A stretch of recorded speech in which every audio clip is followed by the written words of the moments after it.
Hello and welcome to Talking Whiskey. My name's Grant and today we're going to be talking the Laphroaig Select.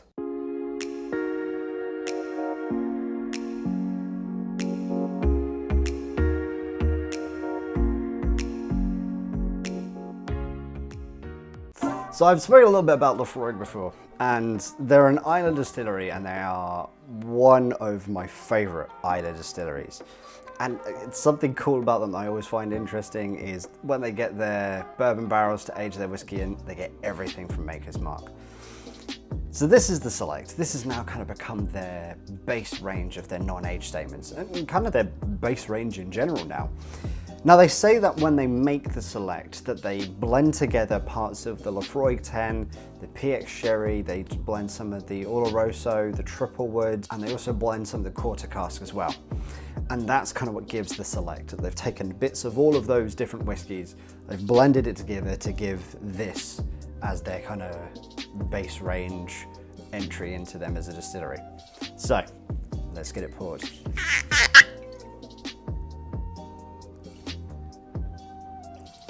There we go. Might be a little bit too much. It'll be fine. It's never too much. Drink responsibly. I'm only joking, but it'll be fine. So as always on my tastings, I'm going to try and do a minimum of 3 notes in the nose and a minimum of 3 notes in the taste. So let's just dive straight in. Let's go for the nose.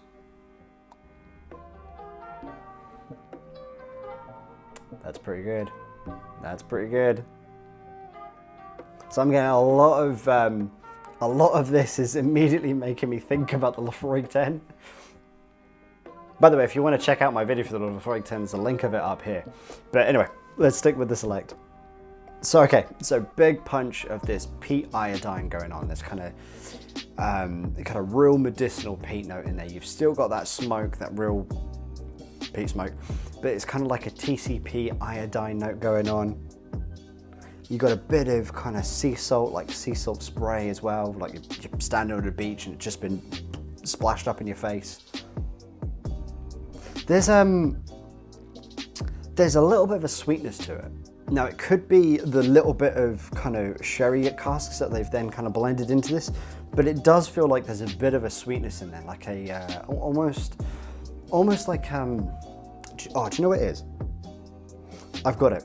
So underneath all of those kind of typical Laphroaig Islay notes of the iodine, the peat, that kind of saltwater brine note going on, you've got this like, I want to say like a rum raisin fudge, or like a toffee and raisin fudge kind of thing going on.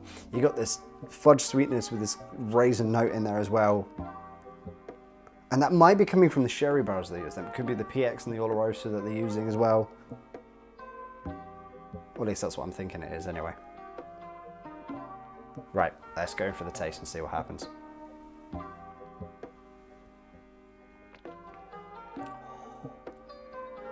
Oh. Oh. Oh yeah. Big punch of that peat smoke. Absolute upfront peat smoke in your face. Have that peat smoke. Then you got that kind of iodine note that kicks in there a little bit, that TCP note. And on the taste, there's a real earthiness to it as well. Like a peat bog, like you're standing in a peat bog, earthiness to it.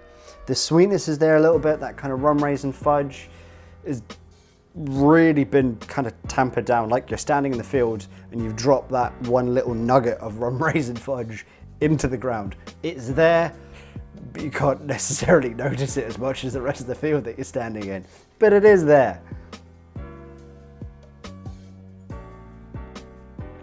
I would say that now I've kind of climatized to the peat a little bit after a few sips. That kind of rum raisin fudgy feel is starting to come back a little bit more. I'm starting to be able to pick it out a little bit more. There's almost kind of like a little bit of a freshness to it. I'm not sure how to describe it.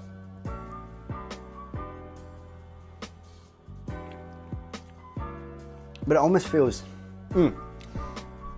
this might sound really weird, but it almost feels as like it's whiskey with sparkling water, but then you take away the sparkles, but you've got just the effect of the sparkling water.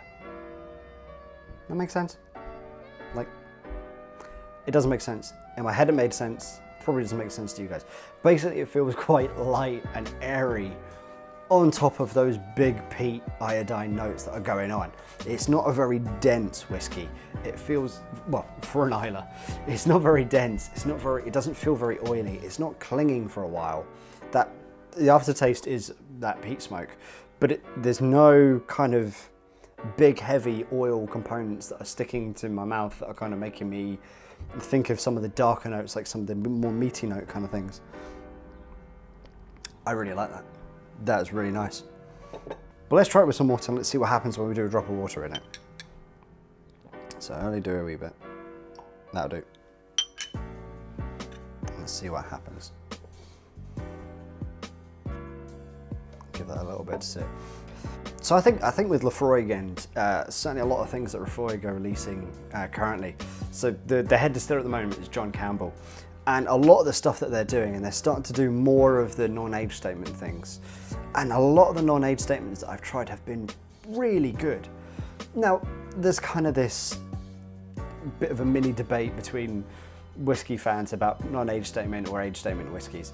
You can argue that maybe non-age statement, there's almost a snobbery effect to it, of where you've maybe got something that's 15 or 18 years old or whatever. The minimum age for a Scotch is 3, so there could be something that's 3 years old in here. But I think with Laphroaig as one of the best examples, the distillery and John Campbell and everybody working on their things, when they're doing their blends, they are making some pretty amazing blends within all their own things that don't need to be constricted by an age statement. Now the Select is their base range, so you're not going to be finding some kind of outstanding notes that you might be finding in, say, the Laphroaig Law. And I'm definitely going to do a video on that one because, oh, the Law is glorious. So now we've given that a little bit of time with the water in it, let's go in for a smell and see what's happened. Oh, okay. So a lot of that peat has been kind of real died down. And now it kind of smells a little bit more, kind of like almost white wine-ish. So the peat's been died down a lot. You've still got that kind of brininess in there. The iodine's also come down a lot, and it's kind of turned into this kind of sparkling white wine. And there's almost like a lemon zest that's kind of going on in there as well. There's like a little bit of a citrus thing that's kind of coming out. I mean, let me know if you guys get that as well at all if you add water to Laphroaig Select, but that's kind of what my brain is interpreting it as, is that there's like a little bit of a lemon zest.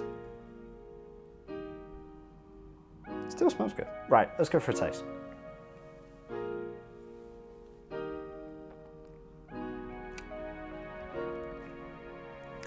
Nope, the peat is still definitely there on the taste.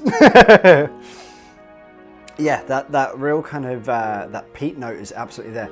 But now the kind of iodine on the peat has died down a little bit. Now it's kind of become a little bit more of a, like a campfire smoke, as opposed to the big punchy iodine notes in there. That's real been brought down.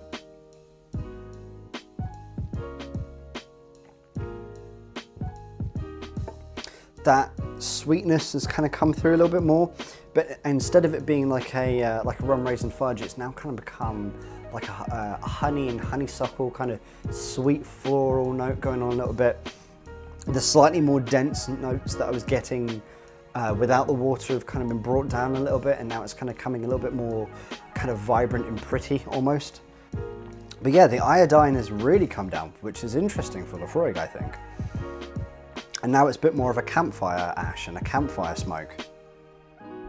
Oh, no, I just got, okay. So on the back end of the taste, that kind of rum raisin fudge came out again. So it's still there. Let me go back in. Let me double check. For science.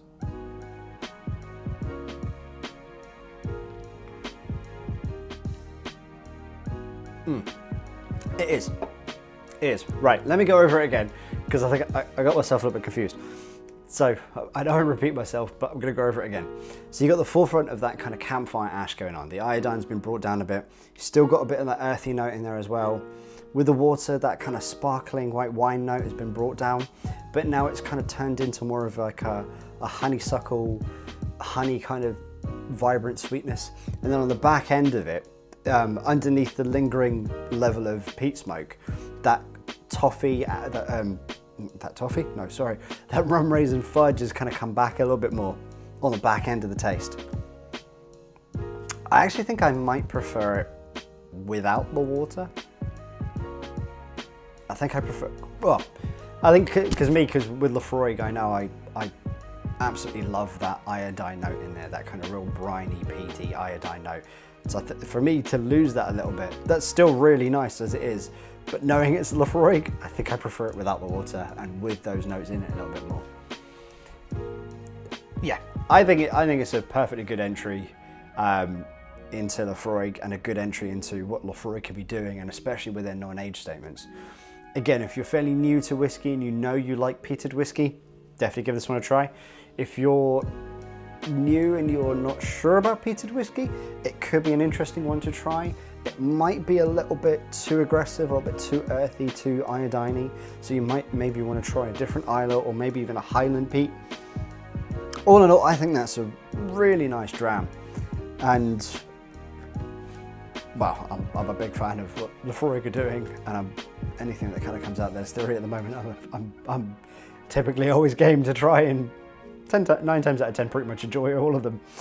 Anyway, let me know what you guys think in the comments down below. Give me a like, give me a share and subscribe, and of course, cheers to you all.